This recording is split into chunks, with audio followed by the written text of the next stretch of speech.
arriver au terminus de Dieu sans passer par Dieu lui-même. Il doit être le chemin par lequel on passe pour arriver à la destination. Ainsi, pour prier, tu dois prier selon lui pour toucher l'exaucement. Ainsi, pour arriver à l'exaucement, tu dois passer par ses principes. Ainsi, pour arriver à une prière exaucée, tu ne peux pas être exaucé si tu ne pries pas selon Dieu. En fait, c'est ça ce que Christ met là à comprendre. Écoutez, les amis, c'est ainsi qu'un jour même, il part chasser les démons. Il part, il vit avec le Christ. Il part pour chasser les démons les résistent.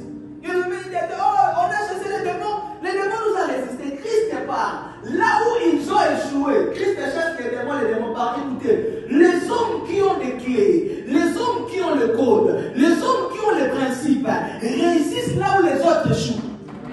En fait, la vie, la réussite dans la vie se trouve au niveau de la connaissance. Ce que tu ne connais pas te limitera. C'est ainsi que la Bible ne dit pas que mon peuple ne périt pas faute de prière. La Bible ne dit pas que mon peuple ne périt pas faute de foi. Mais la Bible dit que mon peuple périt faute de connaissance. En fait, là où ta connaissance se limite aussi l'étendue de l'action de Dieu dans ta vie. Dieu ne peut pas agir au-delà de ce que tu connais de lui. C'est ainsi que beaucoup aujourd'hui ont beaucoup prié dans la vie. Mais on perd l'exaucement.